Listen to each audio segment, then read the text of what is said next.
Naranasan mo na bang parang kailangan mong magsumikap ng todo para lang mapansin?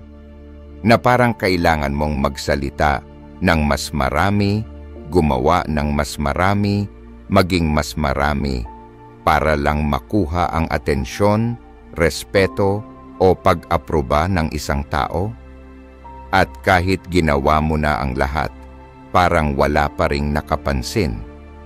Pagod ka, pero tila kulang ka pa rin. Hindi ka nag-iisa. Karamihan sa atin ay nahulog na sa bitag na yan, na ang mas malakas ang boses, mas mapapansin. Pero heto ang katotohanang bihirang sabihin, ang tunay na magnetismo ay hindi nanggagaling sa pagsusumikap. Nanggagaling ito sa marangal na pagbibitaw. Kapag tumigil ka sa pagiging reaktibo sa bawat maliit na bagay, kapag hindi ka na basta-basta natatangay ng emosyon o ng kagustuhang makapagpasaya ng iba, may makapangyarihang nangyayari. Nagsisimula kang maglabas ng kalma, lakas, at presensya. Hindi mo kailangang patunayan ang kahit ano dahil tinanggap mo na kung sino ka. Iyan ang diwa ng Stoicism, isang sinaunang pilosopiya na gumabay sa mga mandirigma, pinuno at mga palaisip sa gitna ng kaguluhan, sa pamamagitan ng katahimikan, pagpipigil sa sarili at panloob na kalayaan. At ngayon, matutuklasan mo kung bakit ang pagiging hiwalay at hindi agad na dadala ng emosyon ay hindi pagiging malamig o malayo. Ito'y nakakabighani. Hindi mo kailangang maghabol, kailangan mo lang tumindig ng buo at hayaan mong ang mundo ang lumapit sa iyo. 1. Ang hindi pagre-react ang pinakamabisang magnetismo. May mga taong pagpasok pa lang sa isang silid, agad nang napapansin kahit walang sinasabi. Hindi dahil sila'y maingay o pilit na nagpapapansin. Sa katunayan, kabaligtaran. Ang tahimik nilang presensya, ang kumpiyansang hindi kailangang ipagsigawan, iyan ang tunay na nakakapukaw ng pansin. Sa mundong lalong nagiging magulo, kung saan karamihan ay agad nadadala ng emosyon at biglaang reaksyon, ang kakayahang manatiling kalmado ay nagiging isang tahimik ngunit makapangyarihang porma ng magnetismo. Ang hindi pagre-react ay hindi nangangahulugang wala kang nararamdaman. Ibig sabihin na pag-aralan mo na ang emosyon mo hanggang sa punto na pinipili mo kung paano ka tutugon. Ito ay isang uri ng lakas na hindi kayang ituro ng kahit anong social skills class. Ang lakas na ito, tahimik pero malinaw, ang siyang nagpapakilala ng isang tunay na kakaibang tao. Sa pilosopiyang Stoic, ang hindi pagre-react ay hindi kawalang pakialam. Ito ang pinakamalinaw na anyo ng panloob na lakas. Ang taong madaling madala ng emosyon ay alipin pa rin ng kanyang kapaligiran. Pero ang taong humihinto muna bago magsalita, nagmamasid muna bago tumugon, iyan ang taong tunay na may kontrol. At sa mahahalagang sandali, ang kontrol na yan ang kadalasang nagtatakda ng tagumpay o kabiguan, ng buhay o kamatayan, minsan literal. Hindi kinilala si Captain Chesley Sully Sullenberger dahil sa mga motivational speech niya. Naalala siya dahil nanatili siyang halos sobrang kalmado nang sabay na pumalya ang dalawang makina ng eroplanong kanyang minamaneho. Habang kumakalat ang takot sa mga pasahero, hindi siya nadala ng emosyon. Hindi siya pinangunahan ng takot. Kumilos siya ng mabilis, malinaw, at eksakto, at ligtas niyang ipinababa ang eroplano sa Ilog Hudson na iligtas ang lahat ng nasa loob. Hindi iyon milagro. Iyon ay bunga ng ilang dekadang pag-iensayo ng pagiging kalmado hanggang sa maging likas na tugon. Ika nga, inaaral mo rin ba ang kalmado mo?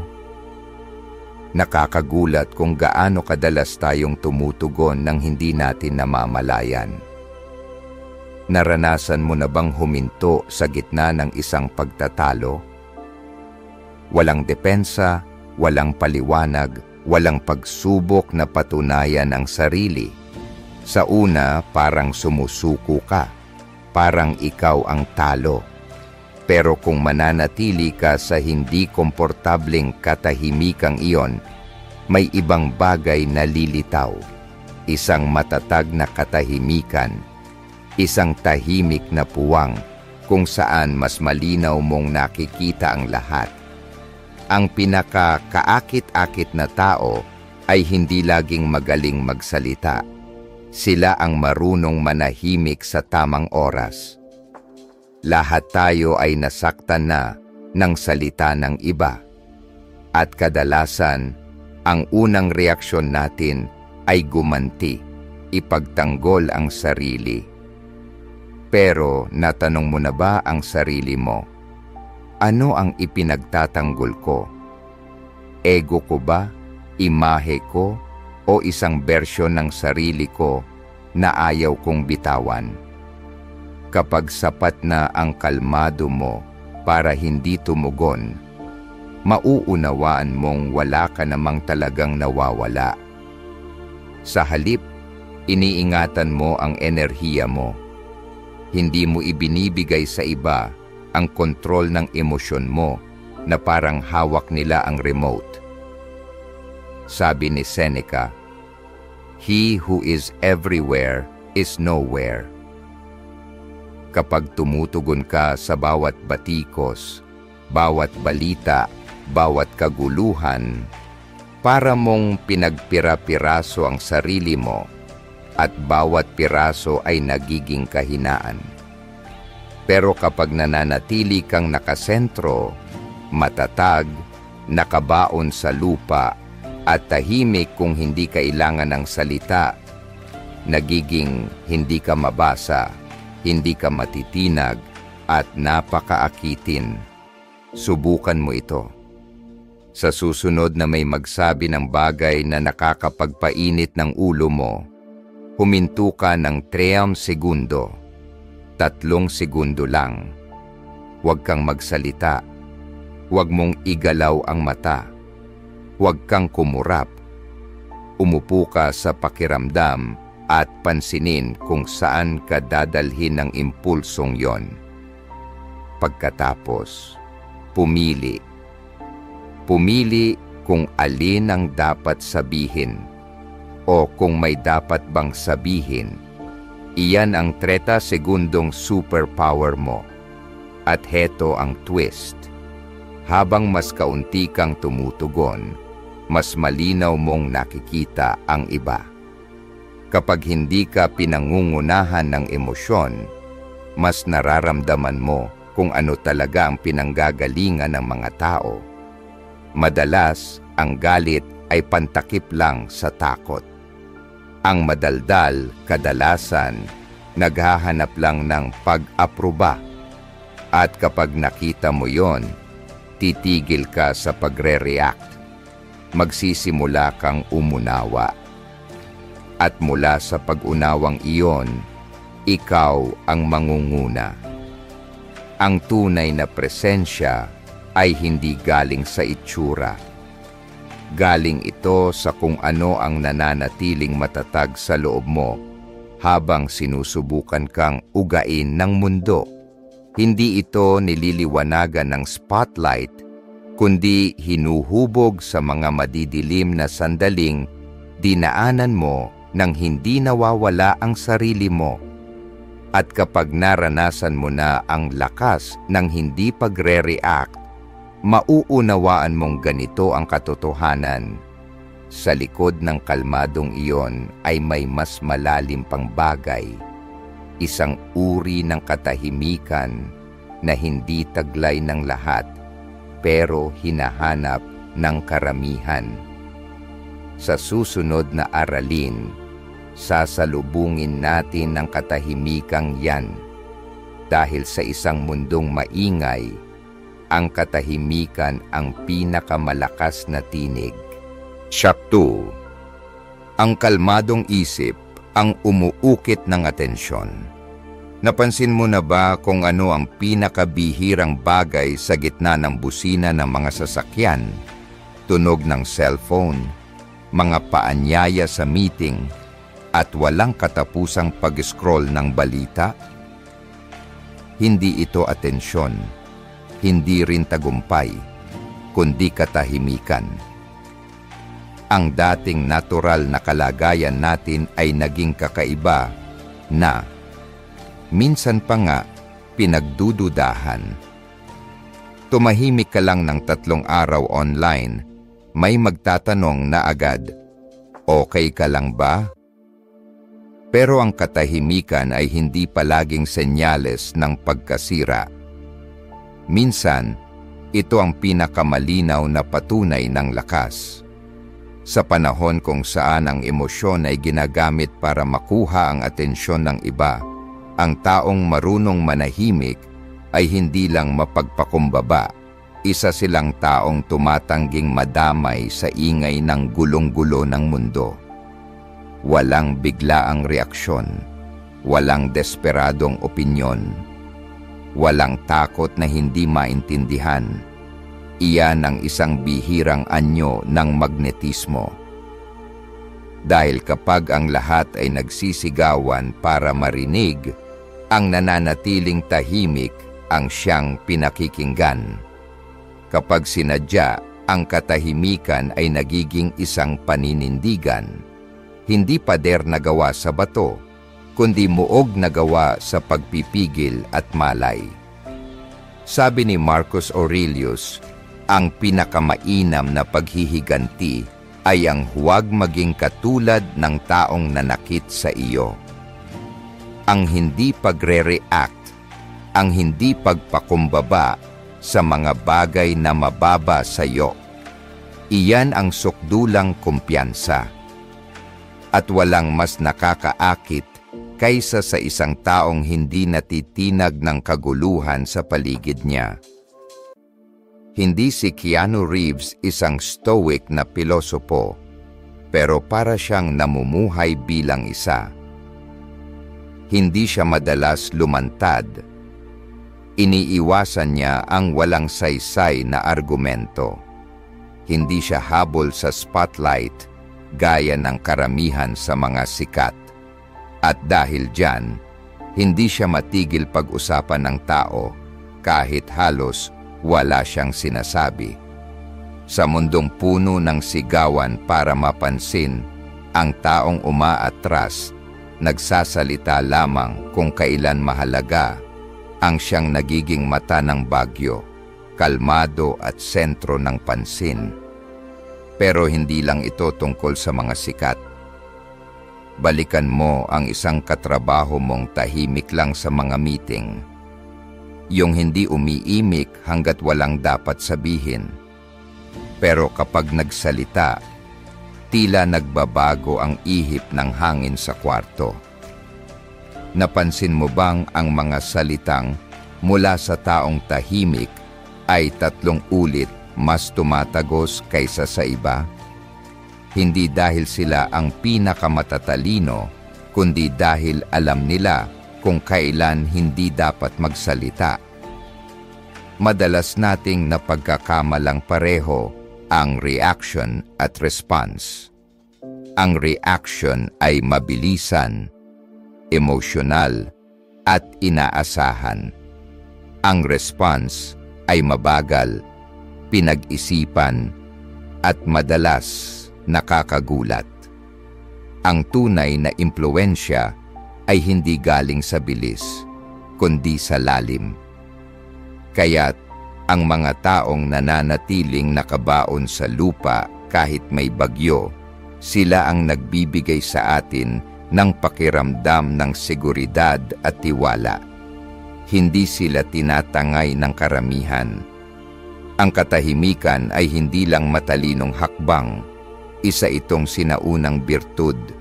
Kahit sa Biblia, kahit ang isang mangmang ay inaakalang matalino kung nananahimik at matalino kung marunong magtimpi ng dila.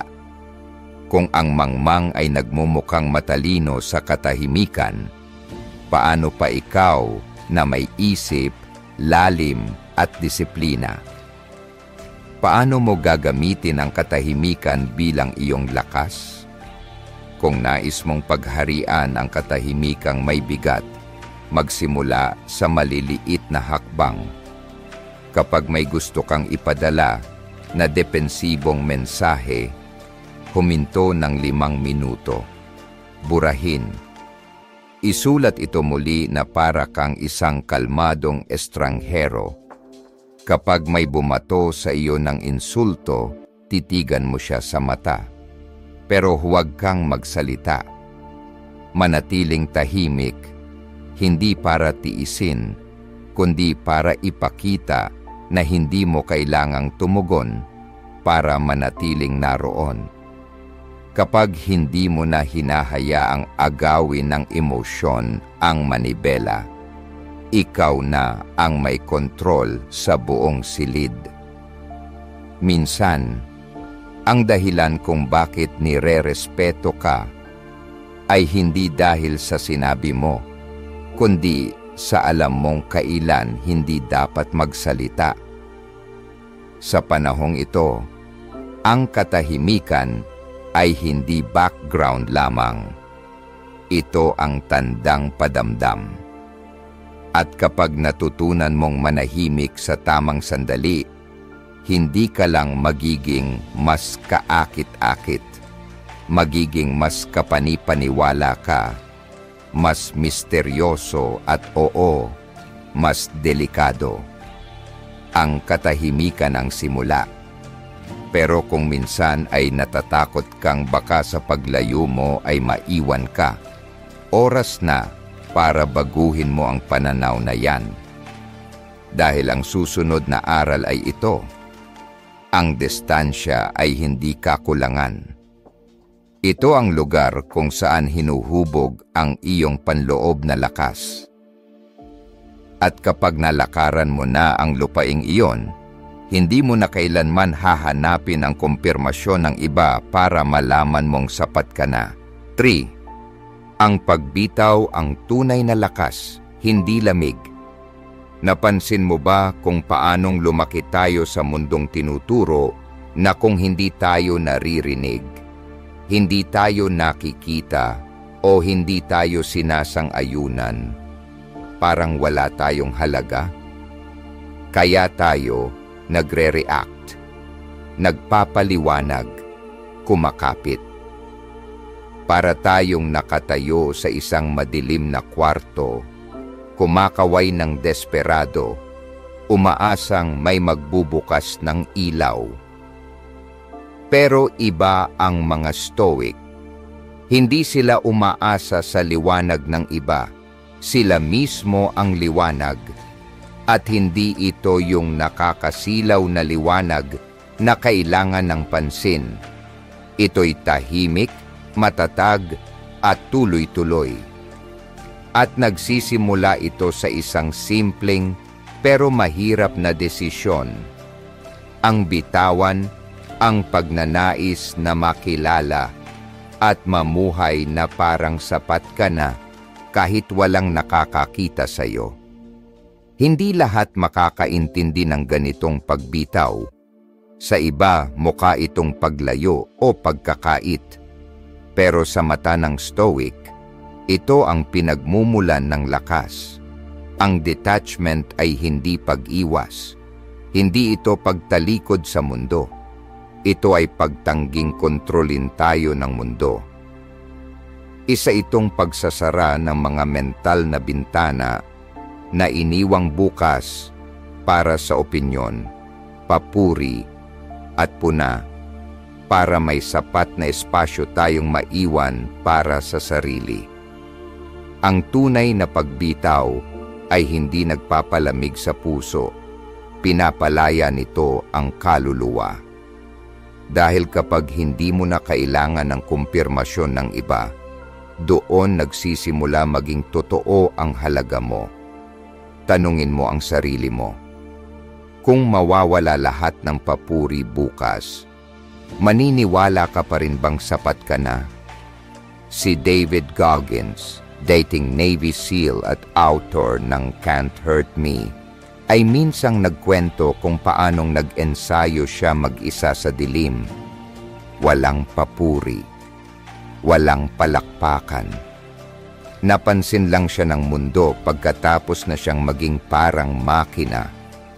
Pero hindi iyon pag-iisa, iyon ay pagpili. Isang desisyong mamuhay ng matindi at buong buo, nang walang inaasahang emosyonal na suporta mula sa iba. Tumakbo siya ng daan-daang milya kahit basag ang tuhod at puno ng sugat ang paa. Walang kwento, walang vlog, katahimikan lang. At dahil wala siyang kailangan na audience, mas lalo siyang hinanap ng tao.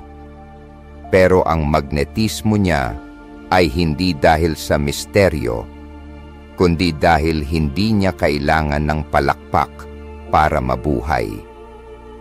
Ang pinakadakilang kalayaan ay hindi yung magawa mo lahat ng gusto mo. Ito yung hindi ka na pinipilit gawin ang ayaw mo. Kapag hindi ka na nakakabit sa opinyon ng iba, saka mo lang mararanasan ang tunay na kalayaan. At ang kalayaang iyon, kalma, tahimik, at buo, iyan ang tunay na nakakaakit. Ang tunay na presensya ay hindi sumisigaw.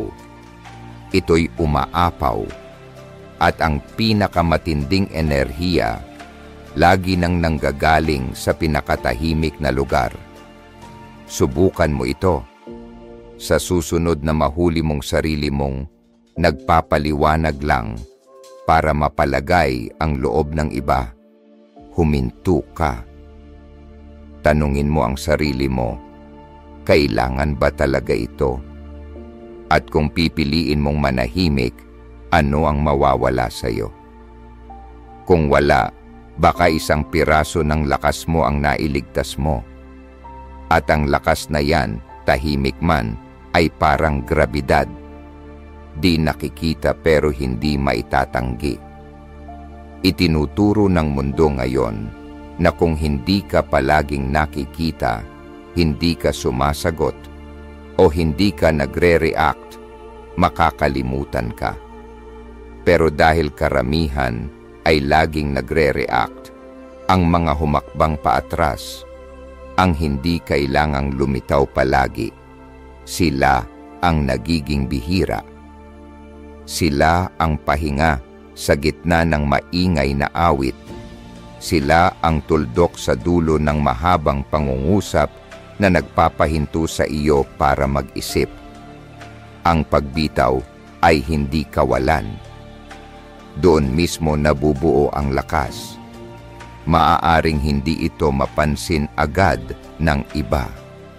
Pero kapag namuhay ka sa ganitong paraan, mararamdaman mo mas kaunting tensyon, mas kaunting takot sa opinyon ng iba, mas kaunting paghingi ng pahintulot para maging ikaw. Hindi ka na dumadating para tanggapin. Dumarating ka dahil tinanggap mo na ang sarili mo. At mula roon, nag-iiba na rin ang pagtingin ng mundo sa iyo.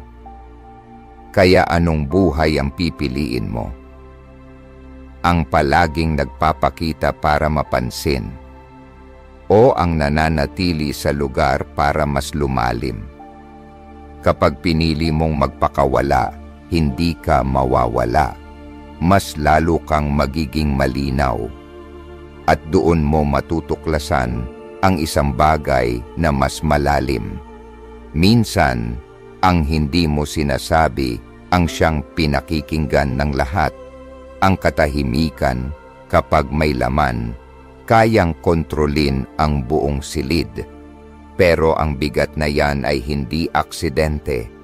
Nagsisimula ito sa mismong sandaling huminto ka. Huminto sa reaksyon. Huminto sa pagpapaliwanag. Huminto sa pagsasalita para lang marinig. Pero iyan ay susunod na aral. Dahil sa mundong lunod sa ingay, ang katahimikan ng tunay na sigaw.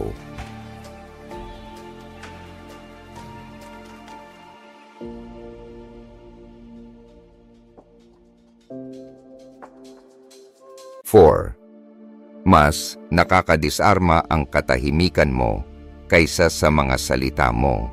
May mga pagkakataon na ang pagsasalita ay hindi nakakatulong para maramdaman mong nauunawaan ka. Mas lalo ka lang hinuhusgahan.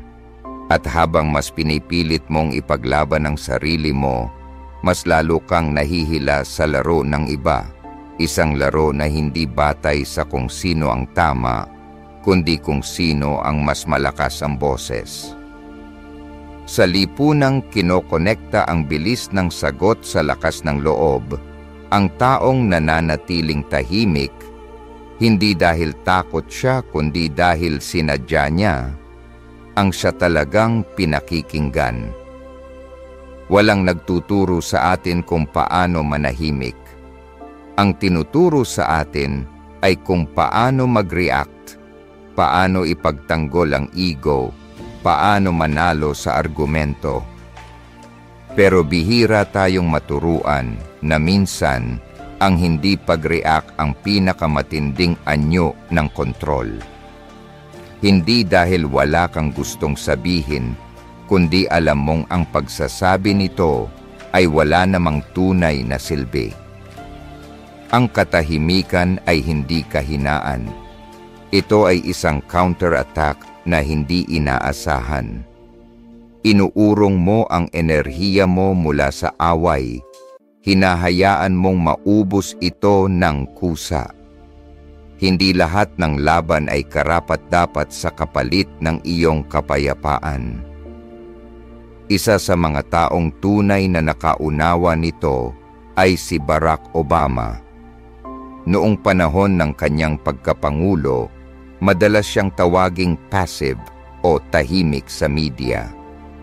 Pero hindi iyon kakulangan ng tapang. Isa iyong estratehiya. Iniiwasan niya ang direktang banggaan sa media.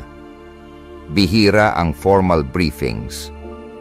Mas pinili niyang lumabas sa mga platapormang mas personal at hindi pilit. Tinawag ito ng politiko na soft media strategy, isang paraan para lampasan ang ingay ng politika at direktang kausapin ang mga taong hindi interesado sa sigawan. At ironic, ang katahimikang ito ang lalong nagpabaliw sa kanyang mga kritiko. Dahil nung sumigaw sila at walang sagot, sila ang naiwan sa kawalan. Ang mga stoic ay hindi nagsasalita para lang mag-react. Hindi sila nakikipagtalo para lang manalo. Alam nila na karamihan ng kaguluhan ay nagsisimula kapag ang ego ay gustong manalo. At habang lumalaki ang ego ng isang tao, mas madali siyang kontrolin. Ang tahimik na tao ay hindi manhid, gising siya. Alam niyang ang emosyon ay hindi kailangang ipagtanggol gamit ang salita, kundi pangalagaan sa pamamagitan ng disiplina. Naranasan mo na ba yung mawalan ng pasensya sa group chat? O patulan ang isang nakakainis na komento online? At pagkatapos, mas nirerespeto ka ba? O mas lalo kang naging bukas sa atake? Habang mas mabilis tayong mag-react, mas nagiging predictable tayo. Pero habang mas bihasa tayo sa katahimikan, mas nakakadisarma tayo.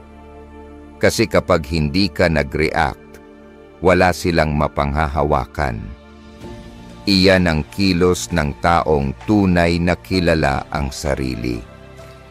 Sabi ni Marcus Aurelius, maging tulad ng bangin na binabangga ng alon, ngunit nananatiling matatag at pinapakalma ang galit ng paligid.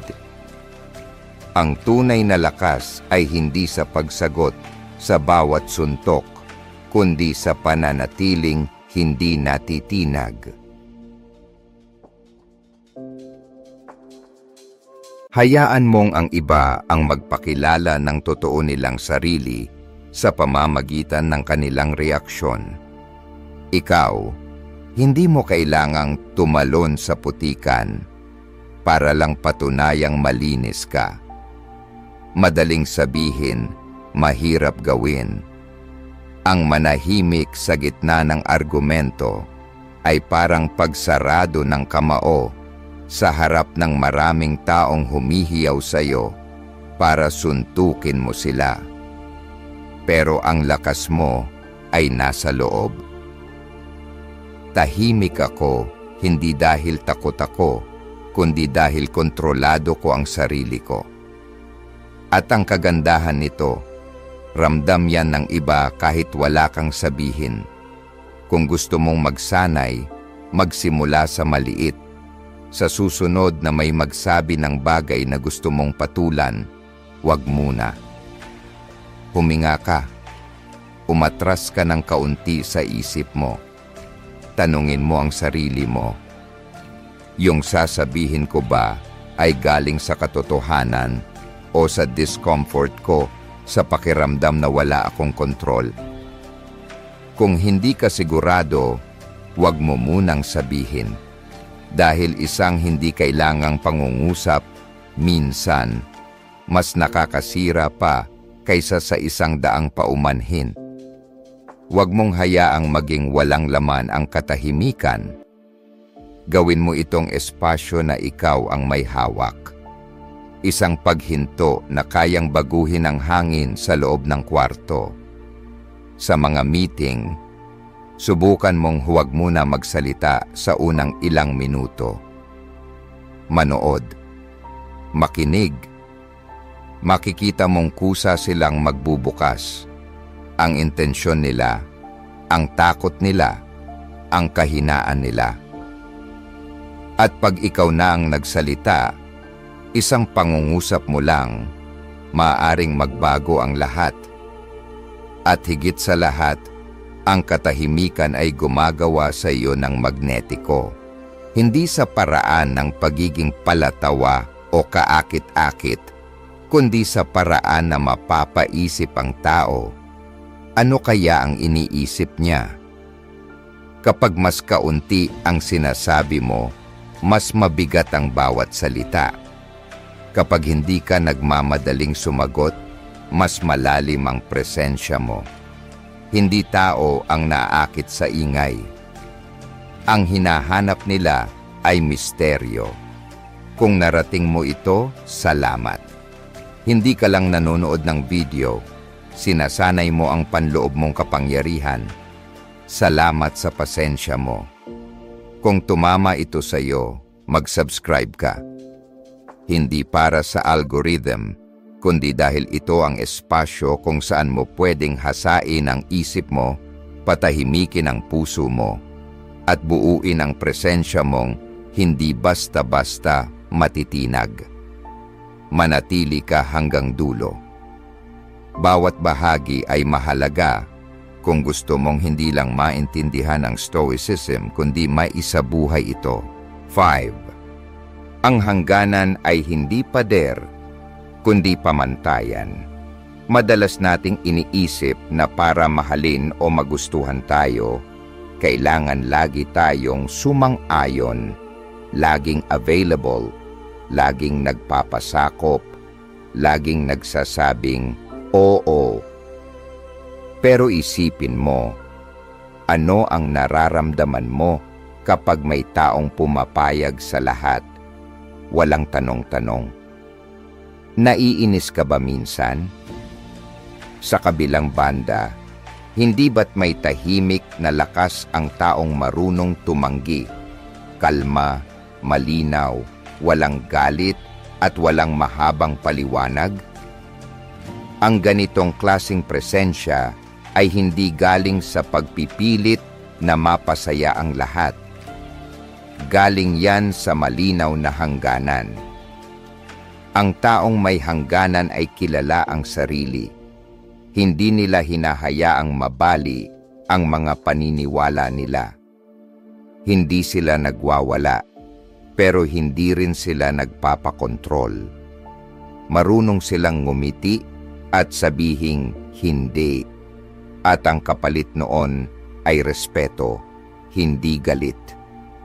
Dahil ang hangganan ay hindi simpleng pagtanggi. Ito ay tahimik na deklarasyon ng dignidad. At sa mundong sobrang ingay at mababaw, ang dignidad ay nakakahatak. Makikita mo ito kay Serena Williams. Sa ilalim ng kamera at bigat ng expectations ng mundo, pinoprotektahan niya ang sarili niyang espasyo. Kapag sobra na ang media, hindi siya sumisigaw o nakikisali sa drama. Umuurong siya. Naglalagay siya ng linya. Isa siyang matatag na atleta, isang mandirigma, pero hindi kailanman kapalit ang kanyang privacy o pagkatao. Kaya hindi lang siya iginagalang bilang kampeon, kundi hinahangaan bilang isang buo at grounded na tao. Sa pilosopiyang Stoic, ang paglalagay ng hangganan ay hindi lang tungkol sa komunikasyon. Ito'y patunay ng isipan na sanay na sa kalinawan.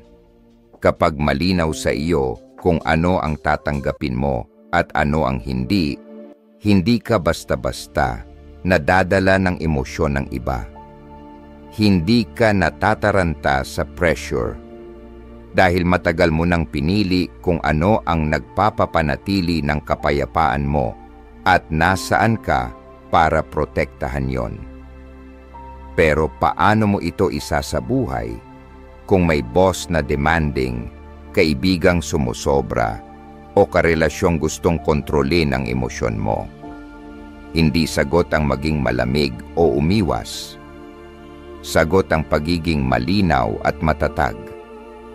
Halimbawa, pinili mong hindi sumagot sa work messages paglampas 9 ng gabi. May aangal sa umpisa. Pero kapag nanindigan ka, matututo silang igalang iyon. Hindi dahil pinilit mo sila, kundi dahil itinuro mo kung paano ka tratuhin. Subukan mo ito. Tuwing may hihiling sa'yo ng kahit ano, huwag kang sumagot agad. Huminga ka. Tanungin ang sarili, kapag sinabi kong oo, pinapahalagahan ko ba ang sarili kong paniniwala o natatakot lang akong hindi nila ako magustuhan? Ang tanong na yan, hindi lang para makontrol ang sagot mo, unti-unti rin nitong hinuhubog kung sino kang magiging tao. May isang katotohanang hindi napapansin ng karamihan. Habang mas intensyonal ang hangganan mo, mas malaya ka.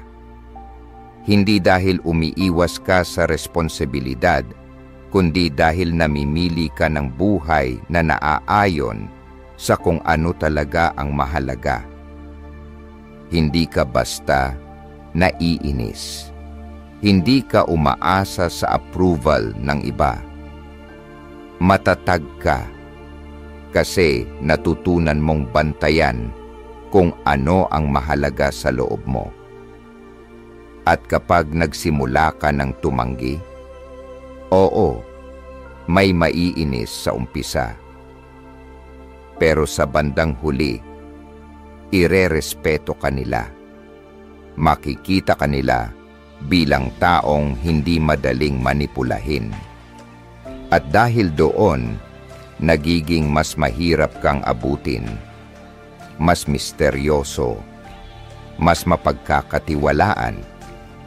Tatlong katangian na lumilikha ng lalim at respeto, hindi kayang pekein ng itsura lang.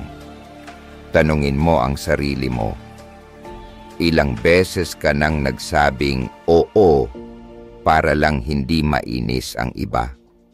Ilang beses ka nang napagod dahil hindi ka nagtakda ng hangganan?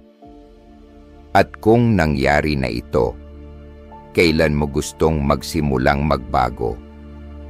Simulan mo sa maliit. Tumanggi sa meeting na wala namang saysay. Huwag agad sagutin ang mensahe. Sabihin mong, kailangan ko ng oras. Ang mga ganitong tila simpleng sandali ang pinakaunang mga bricks sa paggawa ng bersyon mo na kalma, malinaw, at hindi basta-basta natitinag. Dahil kapag natutunan mong panatilihin ang tamang distansya, may kakaibang nangyayari. Mas lalong lumalapit ang tao. Hindi dahil pinilit mo sila, kundi dahil hindi mo sila kailangang pilitin. Ang taong may malinaw na hangganan ay may tahimik na talim. At doon magsisimula ang susunod na leksyon, misteryo at hindi pagiging predictable. Hindi ito pwedeng pekein. Hindi ito performance. Lumalabas lang ito kapag tumigil ka na sa pagpapakilala at nagsimulang panindigan ang kung ano talaga ang sayo.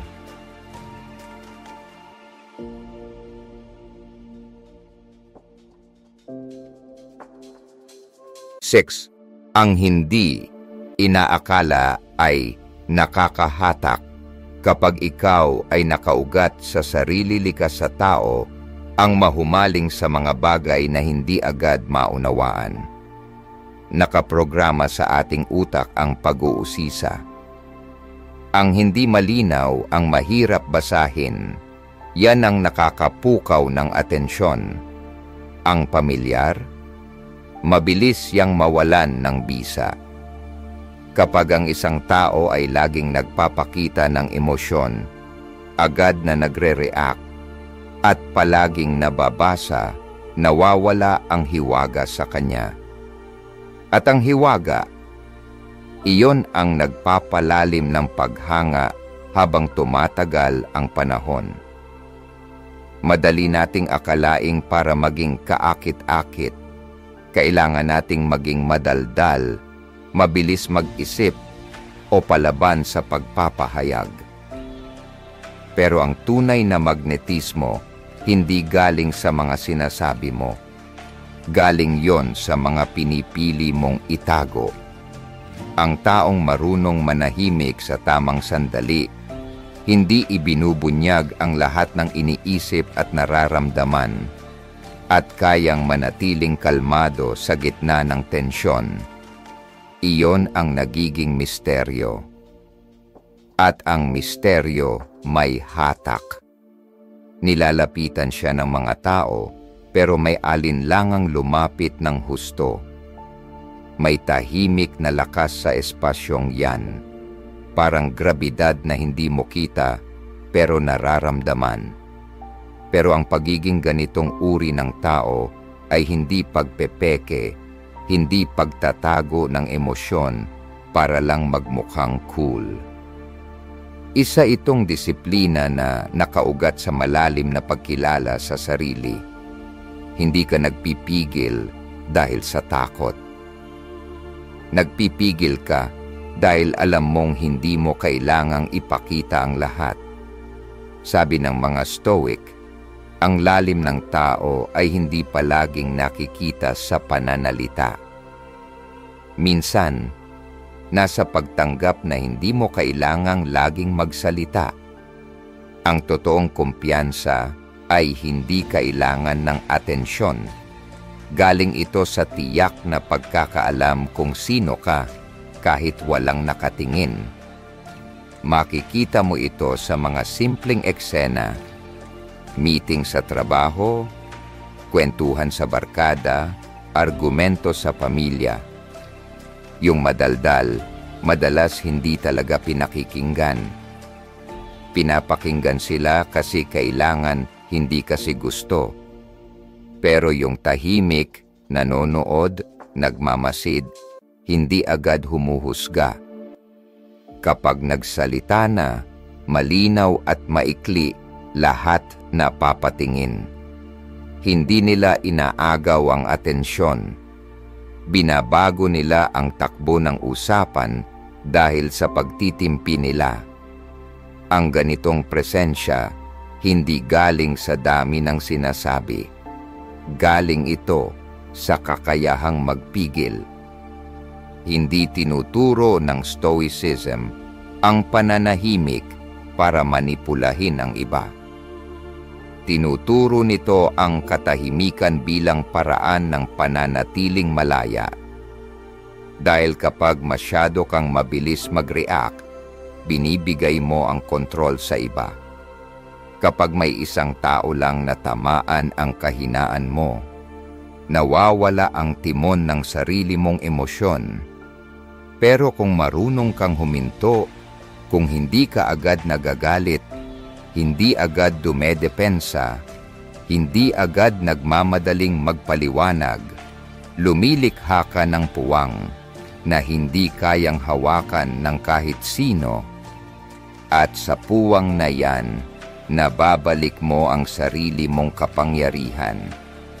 Ang pagsasanay dito, hindi komplikado. Piliin mo lang na huminto. Kapag may nagsabi ng nakakainis, hayaan mong tumahimik muna ang hangin. Kapag may pumuri sa'yo, huwag agad tumango. Kapag tinanong ka, huminga bago sumagot. Ang mga simpleng katahimikan na ito ay bumabalot sa iyo ng tahimik na proteksyon. At sa katahimikang iyon, maririnig ka ng mga tao sa paraang hindi nila naririnig ang iba. Hindi mo na kailangang magsalita ng marami. Ang presensya mo na mismo ang may bigat. Ang taong may kontrol sa ritmo niya ay hindi na tinatangay ng ingay ng mundo. Hindi na siya napapagod sa pagpapakabait, sa pagpapaintindi, sa paghahanap ng pagpansin. Nagsisimula na siyang mabuhay mula sa loob. At mula roon, hindi na niya kailangang maging kaakit-akit. Siya na mismo ang nagiging kaakit-akit dahil hindi na niya iyon kailangang patunayan. Tanungin mo ang sarili mo. Ilang beses sa isang araw ka nagsasalita ng wala sa lugar? Ilang beses kang nagsishare, hindi dahil may nagtanong, kundi dahil hindi mo matiis na hindi mapansin. At kung subukan mong mabuhay ng isang araw nang hindi nagpapaliwanag, hindi nagdadahilan, hindi basta-basta nagre-react, ano ang matitira? Ang natitirang iyon ang totoong ikaw. At kung kaya mong mabuhay mula roon, klaro ang isipan, marunong magtago ng kaunti, at hindi uhaw sa atensyon, doon mo mararamdaman ito. Hindi ka lalapitan ng tao dahil may kulang sa'yo na kaya nilang punan. Lalapitan ka nila dahil buo ka na. At doon tayo papunta. Isang uri ng pamumuhay na hindi na para sa performance, kundi para sa presensya na buo at hindi kailanman nakadepende sa labas para maramdaman ang halaga nito. 7. Ang tiwala sa sarili ay galing sa kabuuan, hindi sa pagkauhaw. Ang leon hindi kailangang umatungal para mapatunayan na siya ang hari. Tahimik itong naglalakad sa kapatagan, pero nararamdaman ng bawat nilalang ang presensya nito bago pa ito dumating. Sa mundo ng tao, may kaparehong uri ng kapangyarihan. Hindi ito galing sa dami ng followers, sa husay magsalita, o sa pagpe-perform. Galing ito sa isang bagay na halos wala na sa panahon ngayon, isang kaluluwang hindi gutom. Ang tunay na magnetismo ay hindi galing sa dami ng taong napapalingon sa iyo. Galing ito sa tahimik na tiwala sa sarili, yung buo ka pa rin kahit walang tumitingin.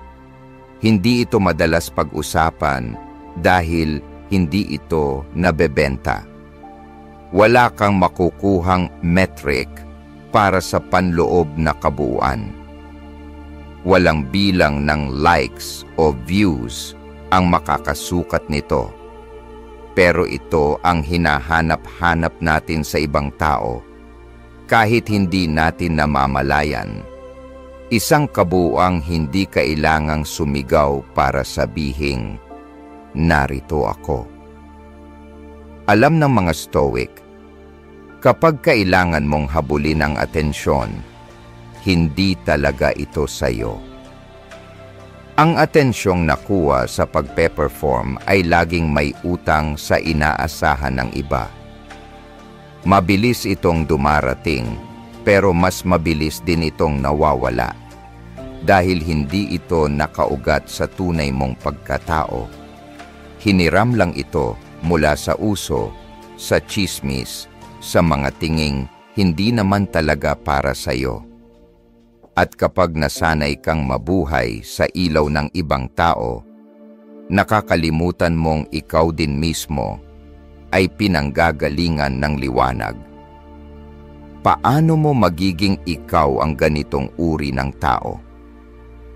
Hindi sa pagpipilit magmukhang kalmado, hindi sa pagpapanggap na wala kang pakialam, kundi sa pagbuo ng isang panloob na buhay na puno ng lalim, ng katahimikan, ng pagkilala sa sarili, na hindi umaasa sa pagpalakpak ng iba para maramdamang sapat ka.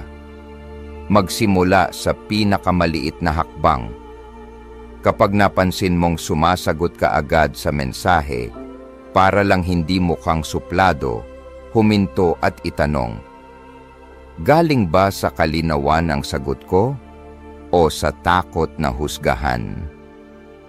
Bago mag-post ng isang bagay para lang mapansin o ipakitang ayos ka lang, tanungin, kaya ko bang panatilihin ang kapayapaan ko kahit walang makaalam? Hindi ito pagputol sa koneksyon. Ito ay paglilinis sa loob para ang koneksyon mo sa iba ay manggaling sa kabuuan, hindi sa kakulangan. Ang kabuuan ng sarili ay hindi galing sa mababaw na affirmations. Galing ito sa pang-araw-araw na disiplina, tulad ng pagbibigay sa sarili ng 10 minutong tahimik na umaga.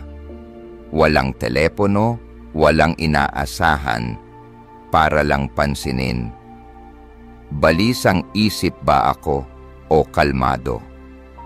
Sa pagdaan ng panahon, mapapansin mong may mga insecurities na hindi kailangang ayusin. Kailangan lang tigilan ang pagpapakain sa kanila. At huwag mong maliitin ang kapangyarihan ng pagsasabi ng hindi. Hindi sa walang saysay na usapan. Hindi sa papuri na walang laman. Hindi sa mga ugali na tinali ka sa opinyon ng iba. Sa tuwing sinasabi mong hindi sa walang saysay, sinasabi mong oo sa totoo. Sa sarili mong bahagi na alam ang kapayapaan, hindi kailangang patunayan. Huwag kang matakot na hindi maintindihan. Maging si Jesus ay hindi laging nauunawaan. Sabi niya, mag-ingat kayo sa paggawa ng kabutihan para lamang makita ng tao. Hindi mo kailangang ipaliwanag ang integridad mo. Isabuhay mo lang ito at hayaang magsalita ito para sa iyo. Ang pinakakaakit-akit na mga tao, hindi yung meron ng lahat. Sila yung tumigil ng habulin ang lahat. Kapag tumigil kang habulin ang atensyon, saka nagsisimulang lumiwanag ang tunay mong liwanag. Kapag hindi ka na basta-basta nagre-react dahil lang nakasanayan, nagkakaroon ng bigat ang presensya mo. Hindi lahat handang mamuhay ng ganito. Pero ikaw, pwede mong simulan. Ngayon, isang simpleng kilos lang. Piliing hindi mag-react kung hindi naman kailangan. Itigil mo na ang paghabol ng pansin. Simulan mo ang pagbubuo ng presensya. Tigilan ang pagkinang ng imahe. Simulan ang pamumuhay ng may lalim. Walang sino man ang makakakuha ng kabuuan mo. Maliban na lang kung ibibigay mo.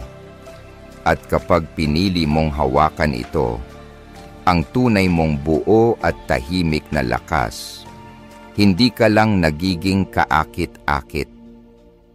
Nagiging ikaw ang hindi mapapalitan. Ang iyong hindi malilimutang presensya. Ngayon, naipinta na natin ang 7 dahilan kung bakit ang pagiging detached at hindi basta-basta reactive ay nakakaakit sa pinakamalalim na paraan. Pero kung may isa mang aral na dapat mong baunin mula rito, ito yon. Hindi mo kailangang habulin ang pagpapatunay para maging mahalaga. Kailangan mo lang ng kalinawan para hindi na ibuhos ang enerhiya mo sa hindi karapat-dapat. Bawat aral ay piraso ng isang buo. Pagmaster sa emosyon, ang kakayahang huminto bago mag-react, ang kakayahang umatras sa ingay ng mundo, at ang lakas na hindi na kailangang makita para maramdaman ang halaga nito.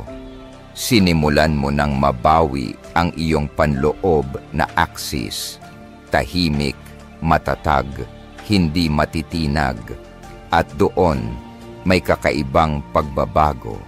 Hindi ka na kailangang tumingin palabas para patunayan ang sarili mo. Nagsisimula kang magliwanag mula sa loob.